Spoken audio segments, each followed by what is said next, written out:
ನಾಡಿನೆಲ್ಲೆಡೆ 65ನೇ ಕರ್ನಾಟಕ ರಾಜ್ಯೋತ್ಸವವನ್ನು ಸಂಭ್ರಮದಿಂದ ಆಚರಿಸಲಾಗುತ್ತಿದ್ದು, ಹುಬ್ಬಳ್ಳಿಯಲ್ಲಿ ವಾಯುವ್ಯ ಸಾರಿಗೆ ಸಂಸ್ಥೆಯ ಬಸ್ ಒಂದು ಸಂಪೂರ್ಣ ಕನ್ನಡಮಯವಾಗಿದೆ.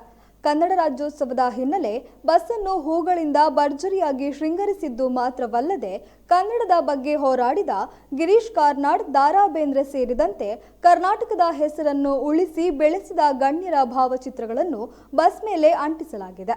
ಅತ್ಯಂತ ಆಕರ್ಷಣವಾಗಿ ಶೃಂಗಾರಗೊಂಡ ಈ ಬಸ್ಸಿನ ಜೊತೆ ಸಾಕಷ್ಟು ಪ್ರಯಾಣಿಕರು ಸೆಲ್ಫಿ ಕ್ಲಿಕ್ಕಿಸಿಕೊಂಡಿರುವ ದೃಶ್ಯ ಕಂಡುಬಂದಿದೆ.